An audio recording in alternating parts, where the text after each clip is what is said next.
Thank you very much, Emma, and thank you very much. Good afternoon, all colleagues. It's becoming darker and darker outside, but I'm still happy to see all the snow is lighting up a little. I hope it continue like that. I enjoy winter. Anyway, I'm here, as I said, my name is Charlotta Sörquist. I work at the Swedish Ministry of Climate and Enterprise as Chief Negotiator.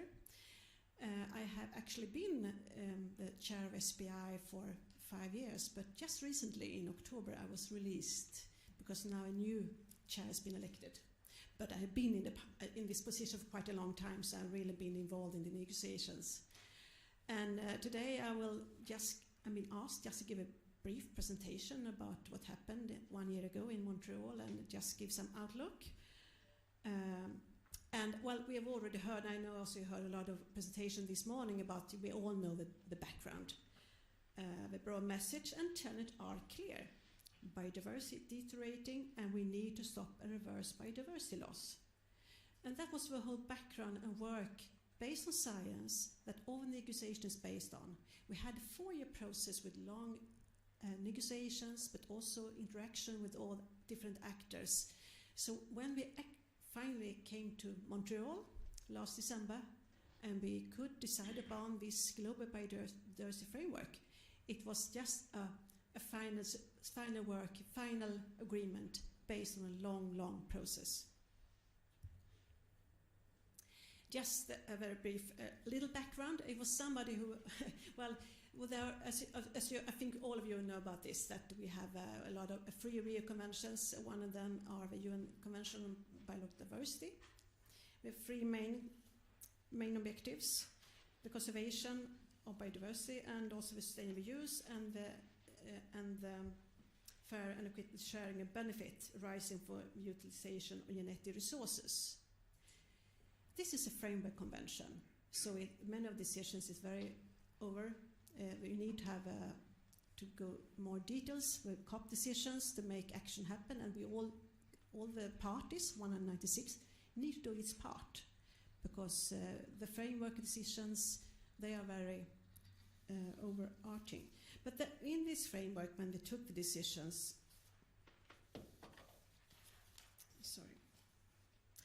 so what happened at COP15? Almost 1 year ago, we had this COP15 meeting. As I said, this was the final decision of a 4-year process. We took a decision on the Kunming-Montreal Global Biodiversity Framework. I will not go into details with all the objectives and targets. We have 4 objectives for 2050, and then we have action-oriented targets with the aiming year of 2030. But you all know about it. But what I would like to mention today is that it was not only the targets itself that is important, all the whole package of decisions. We had decision on monitoring framework, resource mobilization, capacity building, but also one that is not here on the slide, but I think we will have more about when Clarisse is giving her presentation, is about the cooperation with other entities and other multilateral agreements. Because now is the time for implementation. Because it was fantastic. It was really a fantastic historical moment when we took a decision about the Kunming-Montreal framework. Indeed. But now we need to do our part, and we need to have an efficient and effective implementation. What will happen now in the negotiation is we'll continue to develop. There are parts that need to be developed more. We have a monitoring framework. We need to work on the methods, the indicators. We need to work more on resource mobilization. There are many areas where we need to have a more discussion and negotiation. And we have a COP already next year in October, COP16.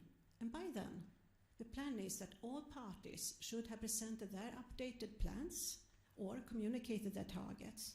And hopefully can have a global stock take of some kind and see if we have in the right direction. My hope is, of course, that we have done a lot. I know there's a lot of work is ongoing, but this will be quite important year because we don't have much time. So just to conclude my presentation here, time is short. Progress needs to be seen. and we only have 7 years before we have a target year 2030. So, well, just keep in touch, be involved. I mean, we have a work ongoing, negotiations were going, a lot of open discussions that will take place. So hopefully at next year when I talk about COP16, I can also present that a lot of work has already been done. Thank you.